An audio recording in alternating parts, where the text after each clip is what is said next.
Que ferais-tu avec 1 million d'euros? Non, que ferais-tu avec 1 milliard d'euros? Beaucoup d'entre nous, on a déjà rêvé de ça. Acheter une voiture, un manoir, une piscine, mais que fait-on quand on a plus d'argent qu'on ne peut en gérer? Même s'il est impossible de savoir exactement quelle somme Pablo Escobar possédait au moment de sa mort en 1993, on estime que sa fortune atteignait environ 30 milliards de dollars, ce qui a propulsé Pablo Escobar parmi les hommes les plus riches du monde.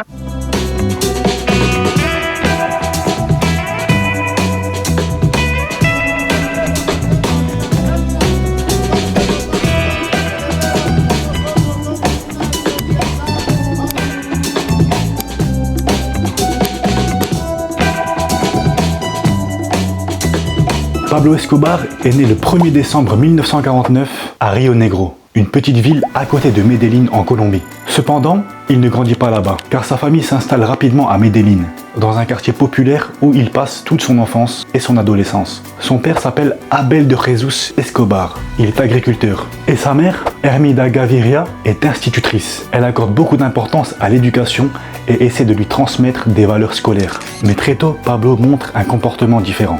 Il n'est pas particulièrement intéressé par les études, même s'il développe une curiosité intellectuelle pour certaines figures politiques comme Fidel Castro, Che Guevara ou encore Napoléon. Ces personnages vont marquer son imaginaire et contribuer à forger son caractère, notamment son rapport au pouvoir, à l'influence et à la domination.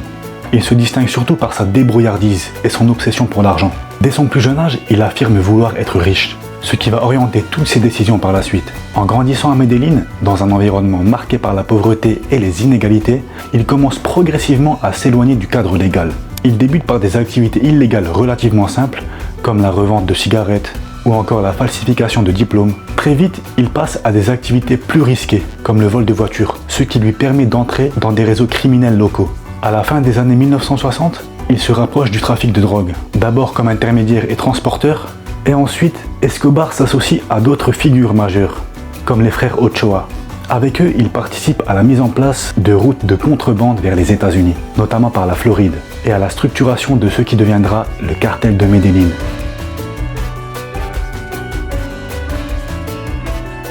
En quelques années, il passe de petits trafics locaux à une organisation criminelle capable de générer des millions de dollars.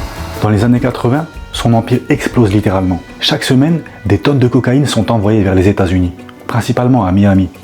À son apogée, son organisation contrôle près de 80% de la cocaïne mondiale. Il commence à se construire une image. Il finance des quartiers entiers pour les plus pauvres à Medellín, construit des maisons, des terrains de foot, distribue de l'argent. Dans certains quartiers, il est vu comme un héros, presque comme Robin des Bois. Mais derrière cette image, la violence explose. Escobar impose sa loi, avec une méthode simple. Plata o plomo. L'argent ou la mort.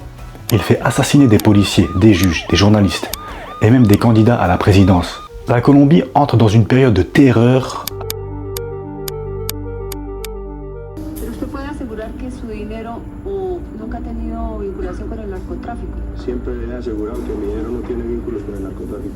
Alors que Pablo entre dans une phase de fortune historique. L'une de ses méthodes les plus originales consistait à cacher la cocaïne dans les pneus des avions. On estime qu'il payait les pilotes environ 500 000 $ par jour. À la fin de sa vingtaine, Escobar avait pris le contrôle du cartel de Medellín. C'était lui le boss. Du milieu des années 80 au début des années 90, le cartel connaît un succès incroyable. À son apogée, il rapporte environ 420 millions de dollars par semaine, soit près de 22 milliards par an. Environ 80% du commerce mondial de la drogue passe par Medellín. Escobar avait pris le monopole. C'est lui qui faisait entrer la majorité de la cocaïne aux États-Unis. À un moment donné, il faisait entrer 15 tonnes de cocaïne par jour aux États-Unis. Et parmi les consommateurs américains, 4 sur 5 obtenaient leur drogue grâce au cartel de Medellín. Bien que son argent provienne d'activités illégales, Escobar figure pendant 7 années consécutives sur la liste Forbes des milliardaires internationaux de 1987 à 1993. En 1989, il est classé 7e homme le plus riche du monde. Et comme on peut l'imaginer, il menait un train de vie totalement extravagant. Fêtes sans limite, voitures de luxe, 15 avions, 6 hélicoptères, plusieurs bateaux et même 2 sous-marins pour transporter la drogue. Il possédait également un jet privé spécialement dédié au transport d'argent liquide. Escobar possédait une équipe de football professionnelle et des dizaines de demeures de luxe en Colombie. Sa résidence principale était immense. Elle s'appelle la Hacienda Nápoles. Située dans la jungle à quelques heures de Medellín, cette propriété aurait coûté environ 63 millions de dollars. Construite dans un style colonial espagnol, elle offrait tous les luxes imaginables. Piscine, piste d'atterrissage, écurie, terrain de football, cours de tennis, piste de karting, arène de corrida, lac artificiel. Elle possédait aussi un zoo privé avec environ 200 animaux, zèbres, hippopotames, girafes, éléphants et lions. Beaucoup de ces animaux auraient été introduits en Colombie à bord des avions de trafic de drogue. La route menant au domaine était marquée par une arche surmontée d'une réplique de l'avion Piper Cub, ayant transporté sa première cargaison de cocaïne vers les États-Unis. Parmi ses nombreuses propriétés, Escobar possédait aussi un manoir à Miami. Cette maison disposait de murs en verre, de terrasses panoramiques, d'une cuisine extérieure, d'une piscine à débordement et d'une vue exceptionnelle sur la mer. Il possédait également un lieu de vacances secret sur la Isla Grande, au large des côtes colombiennes. Ce complexe comprenait un manoir, des appartements, une immense piscine et une piste d'atterrissage. Mais la propriété la plus célèbre d'Escobar fut une prison. En 1991, alors que la violence augmente et que ses ennemis se multiplient, Escobar négocie avec le gouvernement colombien. Il accepte de se rendre, mais à une condition, choisir lui-même sa prison, et même de la construire. Il l'appellera la cathédrale, perchée dans les montagnes au-dessus de Medellín. Escobar savait parfaitement que beaucoup de personnes voulaient sa mort. C'est pourquoi il a installé sa prison-hôtel au sommet d'une montagne. Il avait choisi cet emplacement après une reconnaissance avec son frère. De là-haut, il pouvait voir quiconque approchait, et des télescopes permettaient une surveillance à longue distance. Ce n'était pas un lieu facile d'accès, et tout ennemi tentant de l'atteindre aurait eu de grandes difficultés à franchir ce terrain montagneux. La zone était souvent couverte de brouillard, rendant une attaque aérienne très compliquée. Autant dire que la prison était armée comme une forteresse et disposait d'un grand bâtiment rempli d'armes et de munitions. De l'extérieur, on n'aurait pas dit que cette prison était si luxueuse, mais une fois les murs franchis, l'ambiance change totalement. Grand passionné de football, Escobar possédait bien sûr un terrain où lui et ses hommes pouvaient jouer. C'était un terrain de qualité, et il invita même un jour l'équipe nationale colombienne à y disputer un match. C'est comme si toi tu demandes à l'équipe de France de venir jouer chez toi. Ils commencèrent par un repas digne de roi, puis Escobar enfila ses meilleures chaussures et prit le ballon. Légèrement en surpoids, il n'avait évidemment pas leur niveau. Mais les joueurs jouaient le jeu. Ce n'était pas le genre d'homme que l'on aurait envie de tacler. Les serveurs servaient des rafraîchissements sur la touche et après le match. L'intérieur de la résidence devait être suffisamment luxueux pour accueillir des réceptions et héberger les invités dans des chambres dignes d'un hôtel 5 étoiles. Dans cette prison, Escobar y célébra son 42e anniversaire et souhaitait marquer le coup. Il organisa un dîner élaboré préparé par des chefs venus parmi les meilleurs restaurants de la Colombie. Il y avait tout le temps des fêtes chez Pablo. Quand il n'y avait pas de mannequins, il faisait venir des escortes, transportées dans des véhicules militaires, puis elles redescendaient le lendemain. Officieusement, on l'appelait Club Medellín. Sa cellule comportait un lit rotatif, un jacuzzi privé et le complexe incluait un terrain de football, une discothèque, un bar et une piscine avec cascade. Dans la prison, on avait des téléphones, des radios, des ordinateurs, ce qui lui permettait de continuer ses opérations. En parallèle, Escobar investissait massivement dans des œuvres caritatives. Il finançait des hôpitaux, des églises, construisait des terrains de foot, des routes et des logements. Il a même créé un quartier entier, Barrio Escobar, avec 1000 maisons pour des familles pauvres. Certains le voyaient comme Robin des Bois, mais pour certains, c'était une manière d'acheter la loyauté des gens. Pablo est au sommet. Il fut même élu au Congrès colombien en 1982. Mais cette image ne dura pas. Après avoir été dénoncé, il fut destitué, puis se vengea en faisant assassiner le ministre de la Justice.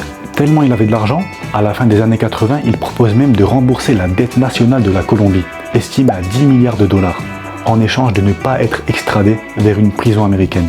Mais le gouvernement refuse. Malgré cette richesse, Escobar fait face à un problème inattendu. Il gagne trop d'argent, tellement qu'il devient incapable de tout blanchir. Les banques refusent son argent. Si les banques refusent, alors il se dit « je vais le cacher ».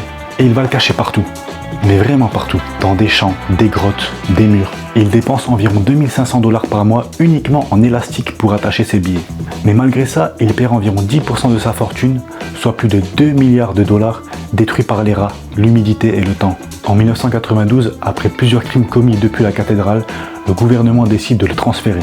Prévenu, Escobar s'échappe. Commence alors une fuite constante. Une nuit, sa fille tombe en hypothermie. Pour la sauver, Escobar décide de faire un feu. Et qu'est-ce qu'il a avec lui? Il a de l'argent. Donc il décide de brûler environ 2 millions de dollars, juste pour la réchauffer. Mais après, son empire s'effondre.